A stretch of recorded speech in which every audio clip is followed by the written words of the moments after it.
Gold hit $3,000 an ounce last week for the first time ever. Silver, highest weekly close in 13 years. It's party time in the precious metals. But after this recent run-up, let's take a look at the charts. Let's look where we stand in the precious metal sector. And there is one swing trade setting up.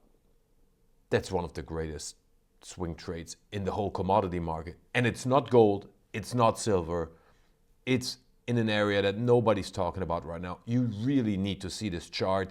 This could be a monster trade to the upside. Let's talk about it. Welcome to Hot Trades of the Day, your show for swing trading ideas for the coming days, weeks, and month. All right, ladies and gentlemen, hope you had a great weekend and happy St. Patrick's Day. Well, St. Patrick's Day, green beer. We like green in the stock market, obviously, and you can't get more green signs than you do in the precious metal sector. Again, we're going to take a quick look at oil as well. Commodity supercycle clearly on its way, but the action is and is going to be in the precious metals, especially in gold and silver. You know why. It's the Trump chaos and it's the weak dollar. So let's start with gold, because if you listen to what experts are saying, you hear a lot, oh, we hit 3,000, now we're going to see selling. A lot of people are worried. The round 1,000 numbers usually take up a lot of time. If we go back in time, we see 2020, we hit 2K, and then it took basically 4 years to break out of it. Is this realistic in today's world, hitting 3,000? In my opinion, absolutely not. Why is this? Well, the reason is real easy, and that is the new geopolitical world we are in and the buying of the central banks around the world of physical gold. This is completely new. This is something that we did not have in the last gold supercycle 20 years ago. This is very important to understand. If you compare the last supercycle to the current bull run we have in gold, silver hasn't really even caught up to it yet. Back then, the central banks were selling their gold. So now they're not only selling, which means there's less supply, they're buying, they're actively buying gold. So there's more demand. And these purchases have geostrategic reasons behind it. Currency war, geopolitical tensions of the new Eastern Bloc and the Western Bloc led by the US, all these things.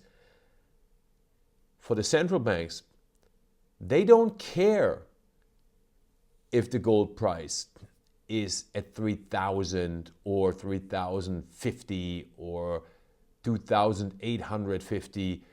$100, $50, $200 make no difference for the Central Bank of China, for example.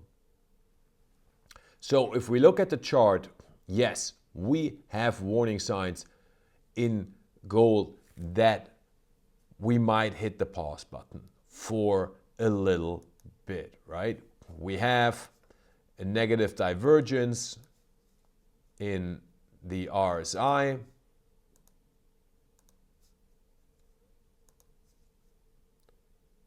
As you can clearly see here, right? Prices are going up, RSI is not following. So we are very far away from the 200.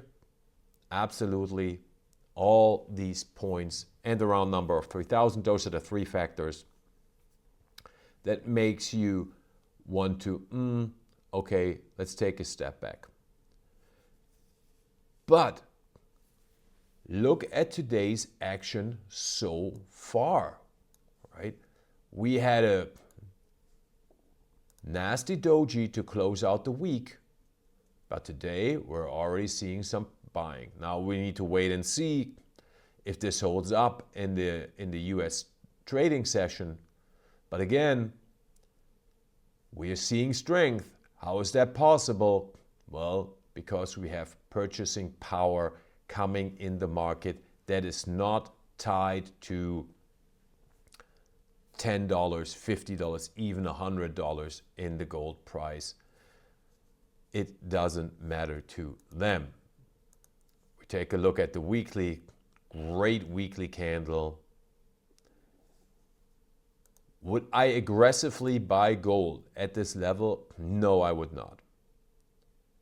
But would I hold my gold? Yes, I wouldn't sell a dime. And at these prices, clearly, the producers, especially the junior producers, offer the best upside. Let's take a look at silver. And the important chart is the weekly chart, because this is the candle. Okay? Higher close than we had last fall. Big bullish sign. And now let me zoom out and show you what's going on.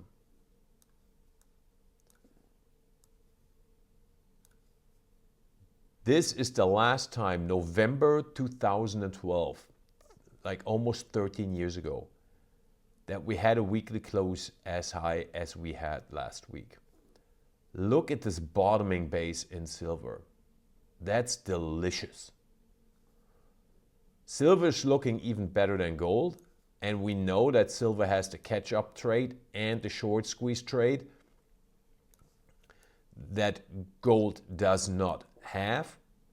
So silver I like even better than gold at this moment. Yes, on the daily we see it clearly.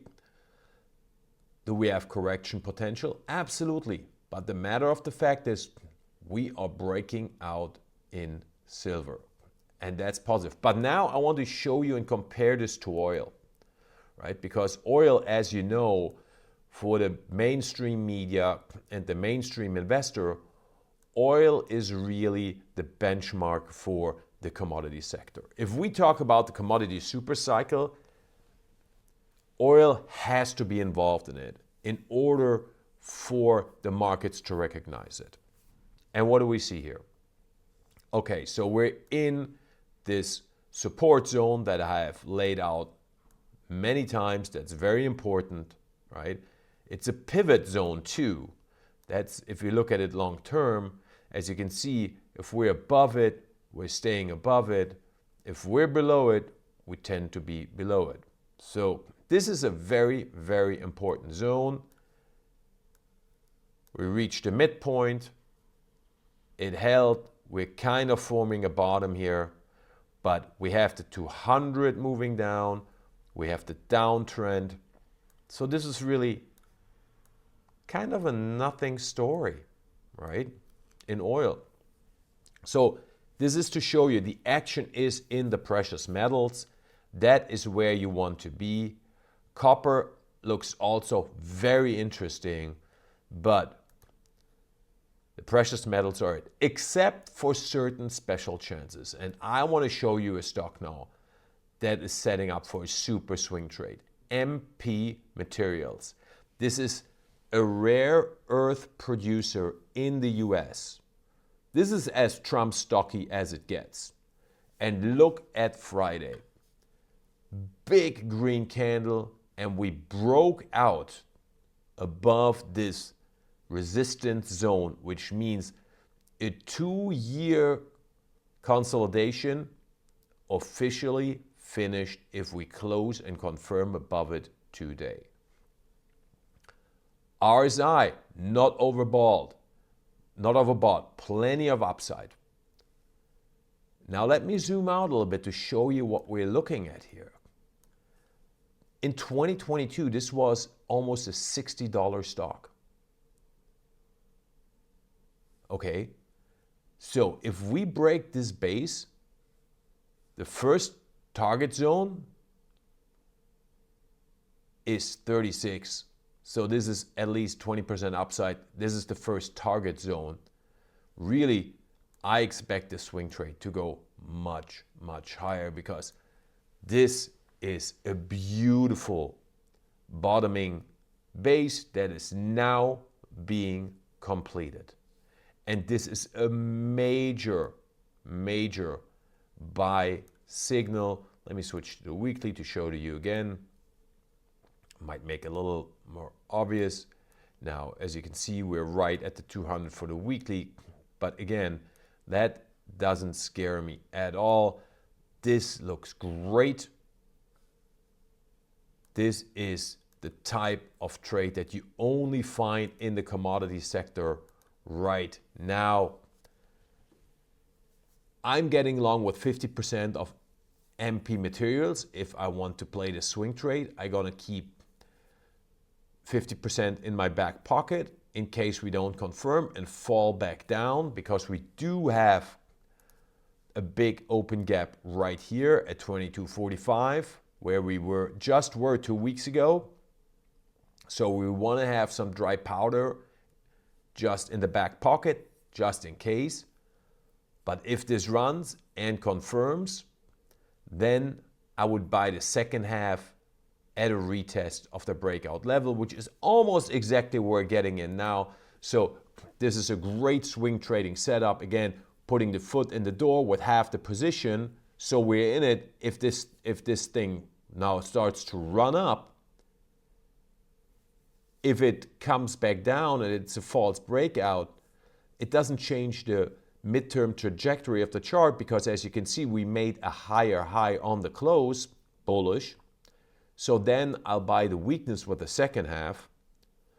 Or if it confirms the breakout and retests the scene of the crime, I can get in with the second half almost exactly where I got in with the first half, but I have reduced risk. This is a great looking swing trade in the rare earth sector that nobody's talking about right now, but these are the Trump stocks that are gonna run in the Trump presidency. Happy St. Patrick's Day, drink some green beer, have a good start to the new week. We'll talk soon, bye-bye.